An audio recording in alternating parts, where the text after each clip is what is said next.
Sri Paramatmane Namaha. Let's have a discussion on Bhagavad Gita, chapter 3, Karma Yoga.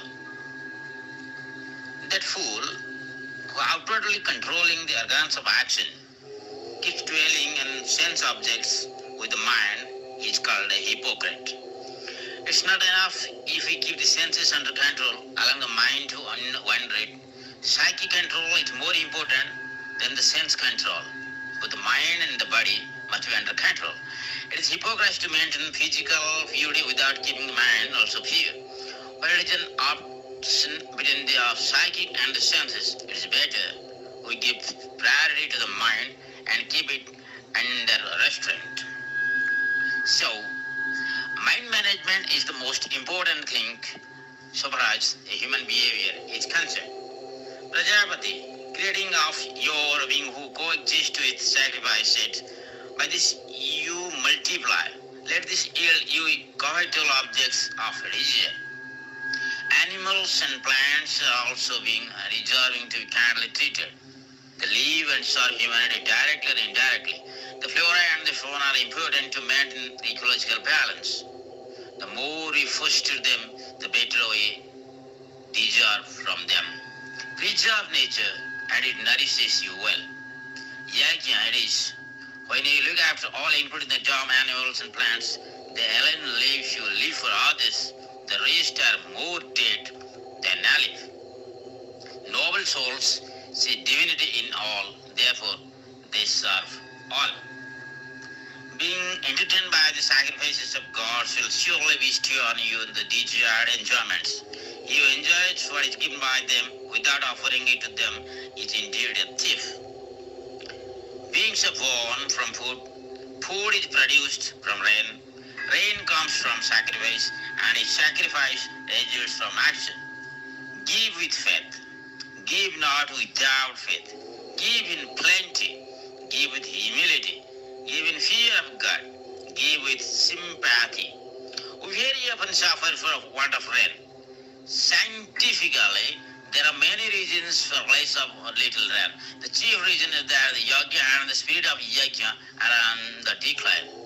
When you are selfish, rains fail us. Love of nature prompts us to protect nature, trees and forests. If you love nature, you don't disturb her, neither do we pollute her. Want of love is want of service, and want of service is want of yajna. Love is to serve is to sacrifice our selfishness. When we worship God, we love God and serve God. Therefore, we do what is pleasing to God. God is the truth, so we try to be truthful. God is love, and so we try to be loving. To love God is to serve God, and that is perfectly yajna. The good who partakes of the remains of the sacrifice are freed from all sins. But those sinful persons who cook for their own sake partake of sin.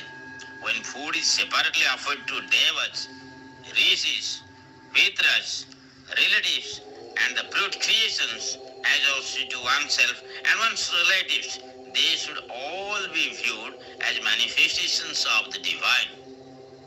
Yajna, it is when we serve our fellow human beings in whatever capacity we can afford to serve them. Unless people are generous enough to contribute to the welfare of the society will not develop on healthy lines. Sri Krishna exhorts us to perform yajna. If you don't give food to others and if we live for our well-being alone, without any thought or concern for others, we are no better than animals and kids. We are but thieves if we cook for our own self only. Schools and colleges offer knowledge and right education. The more the right education is imparted, the better is for the development of our nation, and it is also yajna. Above all is the Gyanam-03 through which truth is preached, explained and shown to all. And that is Adhyatma Vidya, the best form of yajna. It paves the way for the peace and liberation of all. Now, that action originates from Brahma, and Brahma originates from the imperishable. Therefore, all pervading Brahma eternally rests in all sacrifice. we are ever engaged in action. No action is totally good or totally bad. Rain may be good to the farmer, but bad to the bricklayer. Actions are but a mixture of both good and evil. And there is no action without reaction. Reactions too are a mixture of good and evil. We are caught in the cycle of actions and reactions, incessantly taking place around us. We are bound by them. If we are to entertain the feelings of I and mine, when we are free from them, we are free from the bondage. The way to be free from all is to perform all actions as yajna. Yajna is any and every activity performed selflessly, with utmost shraddha for the welfare of others. And welfare activity is a yajna when performed intelligently with conscience on others. India is great because it has excellent culture. It is culture with a Yajna-murti, the performer of Yajna, and Yajna is but loving service. Whatever a great man does, others also copy.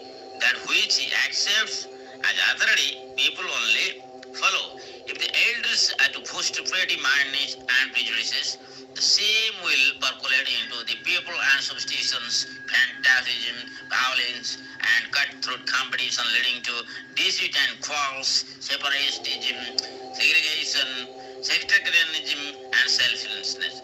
Therefore, there are only three religion of faith, religion of love, and religion of reach. All of them take us to God, show us God, make us godly. We have faith in us, love in us, and reason in us. They are divine. When they are pure, without our egoism, then everything is okay. As ignorant perform action being attached to it, even so, O descendant Bharata, should the wise perform action unattached, desiring of the welfare of the world, a salt doll doesn't survive a sea bath.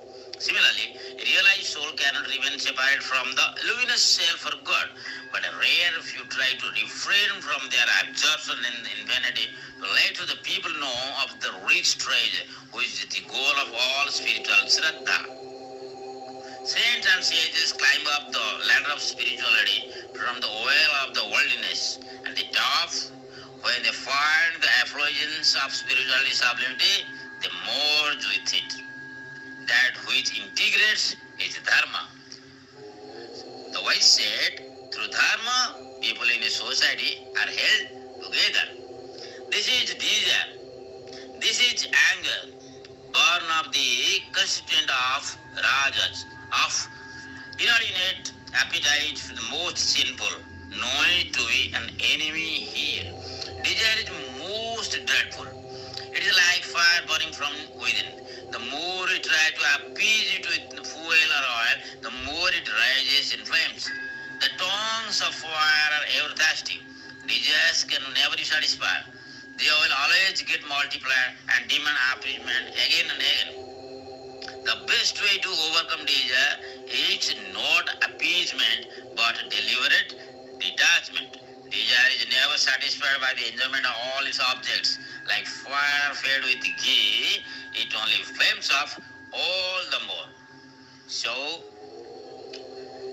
the Bhagavad Gita teaches us, do good, be good, sacrifice for the others, be polite, have bhakti, and be detached.